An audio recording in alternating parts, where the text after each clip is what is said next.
Good morning, Bocconi, and good morning all those who are not from Bocconi. You know, I hated elocution contests when I was in college and school because they mean memorizing things and regurgitating them out here, which is what, to some extent, TEDs do, but I like debates more.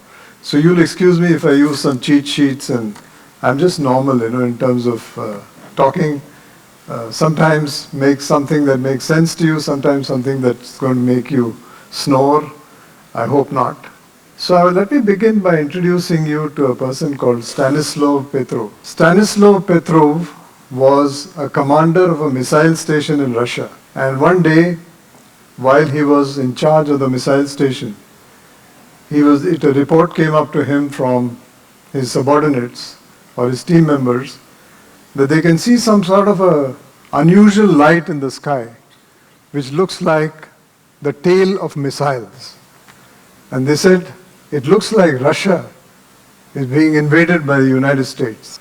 Friends, all of us wouldn't be sitting here if Stanislav Petrov, who in a BBC interview in 1983, did not share or he did not use his presence of mind about good decision making, about good judgment in terms of doubting whether this information was true or not. I'm saying this because T for the first letter into the word talent is very important. It's about metacognition. It's about thinking about thinking. And just like a violinist, a footballer, an ace cricketer, you can learn to think about thinking, and I see a lot of talent around me. And my message to you is, please develop the skill. It's very, very important. We have huge amount of memory flaws. We think we remember, we make mistakes while remembering. We use something called heuristics, which are shortcuts. We shoehorn our own beliefs into what we think is a logical conclusion. So thinking about thinking and metacognition is very important. The word judgment, for example, has very poor translations in 50 languages. In Hindi, for example, if you type what is judgment, it's nirnay, which is a decision. So please pay attention to the skill of how you're going to decipher and decode that space between the black and the white and find the grays.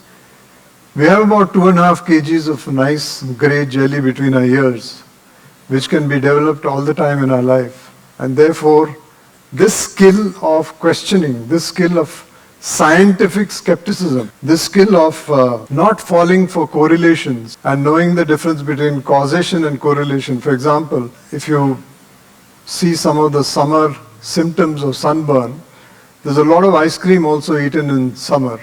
The correlation between eating ice cream and getting sunburned is very high, but there's no causation. Sometimes we fall for these traps, which are called statistical traps. The second letter in the word talent is about attitude. Please have the attitude of working with dignity, and the dignity of labor is extremely important. We are a very hands-off society. Do it yourself is not very common. Please get hold of a kit, learn how to work with your own hands, and you'll find people like me who solder decoders into analog locomotives enjoy themselves because they're in the flow. As Mihail Csikszentmihalyi says, you're in the flow if you once taste how you use your hands and your motor skills. I don't know why, but there's this big apathy in our country about blue collar.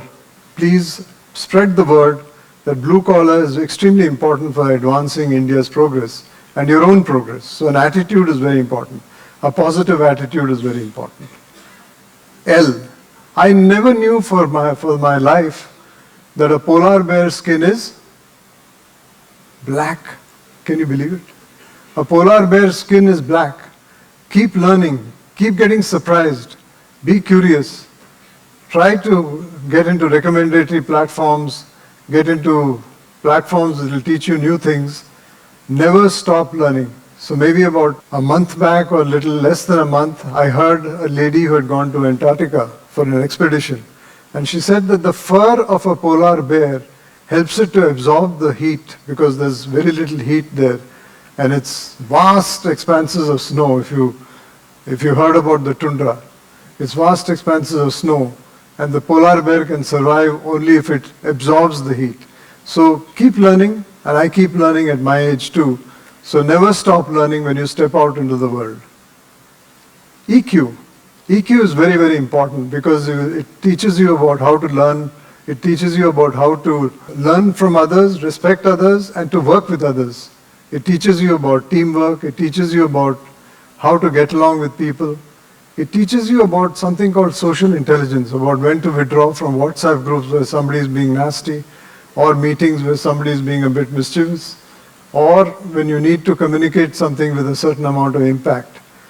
How do you recognize the difference between your emotions, because we are riddled with emotions, which is good, huh? But emotions also cause something called cognitive biases. We are prone to 188 cognitive biases, the chief amongst which is confirmation bias. We want to confirm what we already believe by convincing ourselves that that is true and nothing else can be true. So EQ is, no matter how smart you are, surrounding yourself with people whom you respect, whom you think have the domain knowledge, who can teach you, and whether it's a driver, whether it's a blue-collar person, or whether it is a chief executive, listening skills, empathy, etc., all are packed into this word called EQ. So we are doing well, huh? T-A-L-E. This is not my brain, it's somebody's brain. And it's not fried brain, but it's just an unfried brain. The neocortex, which is in the front of the brain, is extremely important. It helps you to self-actualize. It helps you to understand others. It helps you to use your social regulators about how to behave. Develop that. That's extremely important, the neocortex. The neocortex can be developed not by massaging it or something like that, but it can be developed if you practice social intelligence, which means empathy, which means listening very, very carefully, listening to the unsaid, and it's extremely important. So we're almost done with this speech because we're coming to the last letter, which is about teleology. There's a nice book about Adlerian psychology, which is the courage to be disliked. Teleology, as opposite to etiology, is understanding what is the goal of a particular behavior.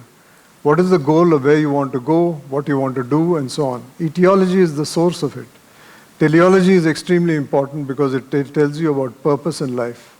It tells you about why people have a certain purpose, where they want to go with that purpose, and so on.